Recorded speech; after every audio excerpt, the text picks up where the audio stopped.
Dagos anay biyahe iti trading post, dagiti produkto iti maysa a Mannalon sadiay Hungduan, iti tulong ti 2nd Ifugao Provincial Mobile Force Company.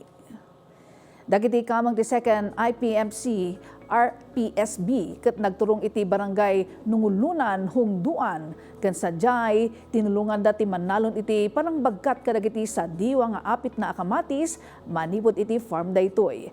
Binagkat da dagiti kamatis a nakakabil iti crates ken nagnagna kadagiti dalan ti Kapagayan ken pagnaan paturong iti tramline sakbay anay biyahe iti trading post. Dito'y makita iti commitment ti unit iti pangipangruna iti pasaknan ti komunidad. Panang patibker pa iti partnership na iti publiko ken pangipaay iti pudno a serbisyo. Pudno unay nga wan kapal sirag sa kamarikna iti pangipaay iti serbisyo komunidad.